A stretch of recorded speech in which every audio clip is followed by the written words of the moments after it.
vous avez droit de savoir. Peuple congolais, nous avons tous appris l'envoi en République démocratique du Congo d'une force de réaction rapide de l'ONU composée de 3000 militaires sud-africains, malawiens et tanzaniens. Mes chers compatriotes, la participation des soldats sud-africains à cette force internationale, avec l'accord du gouvernement de Kinshasa, est un piège tendu à notre peuple par M. Joseph Kabila. Car M. Joseph Kabila vient d'intégrer les rebelles du M23 dans l'armée congolaise, alors que la force internationale venait pour les désarmer. À quoi sert cette force internationale, puisque désormais, les agresseurs dont la télévision congolaise parle tant depuis l'invasion du M23 ne sont plus nos ennemis, mais seront nourris, logés et rémunérés avec l'argent de l'État congolais. L'Union des forces révolutionnaires du Congo considère M. Joseph Kabila et tous les collaborateurs du régime de Kinshasa comme les principaux responsables de ce mensonge et de cette haute trahison. Mes chers compatriotes, à vos divers titres et qualités, l'armée sud-africaine ne vient pas pour protéger les Kivu. Car, au lieu d'installer sa base militaire sur le territoire de la République démocratique du Congo, l'armée sud-africaine transporte son équipement militaire en Ouganda, c'est-à-dire chez nos agresseurs.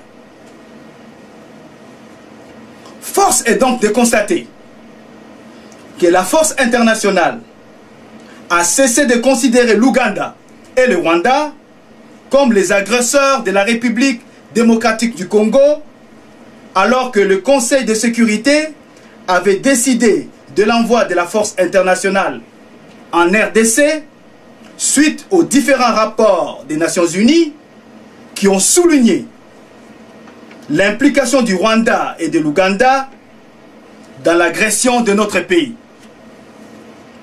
En outre, comme l'ont confirmé les sources locales fiables, plus de 4000 soldats ougandais et rwandais viennent de traverser la frontière congolaise et se sont mélangés avec les rebelles du M23 à Bunagana.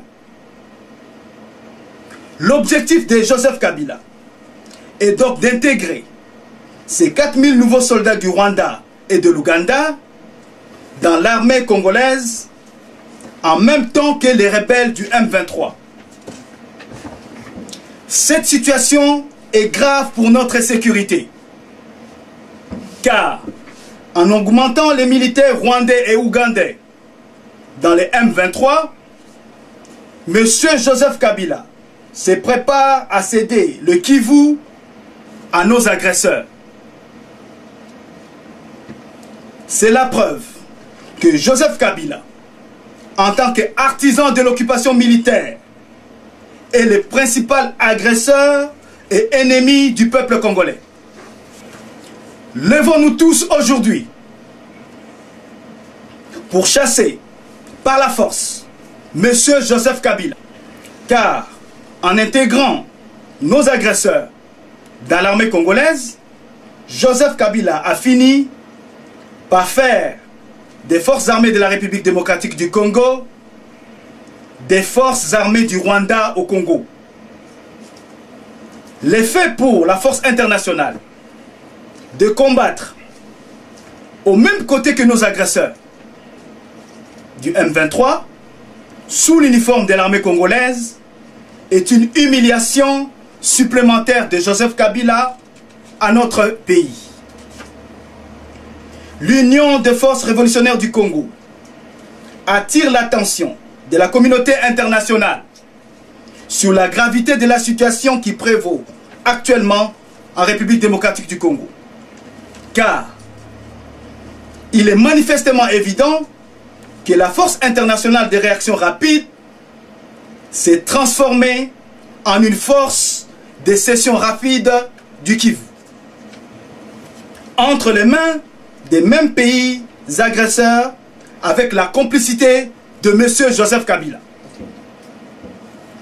En détournant ainsi la force internationale de son but originaire, Joseph Kabila a non seulement trahi le peuple congolais, mais aussi prouve par ce mensonge qu'il est l'artisan premier de l'occupation militaire et de la balkanisation de la République démocratique du Congo.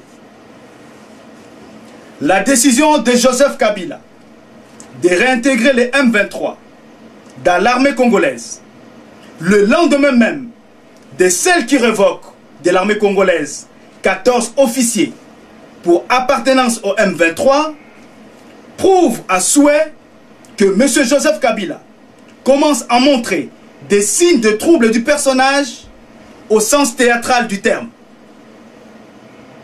Ignorant ainsi, en effet, la confusion qui ressort de ses propres décisions lorsqu'il accuse et sanctionne des officiers pour appartenance à l'ennemi, tout en intégrant collectivement les mêmes ennemis dans l'armée congolaise.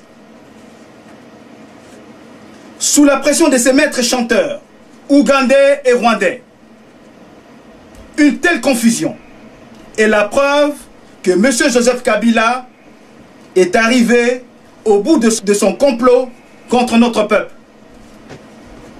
Soldats congolais des forces armées de la République démocratique du Congo, ne restaient plus les instruments de l'occupation militaire de notre pays.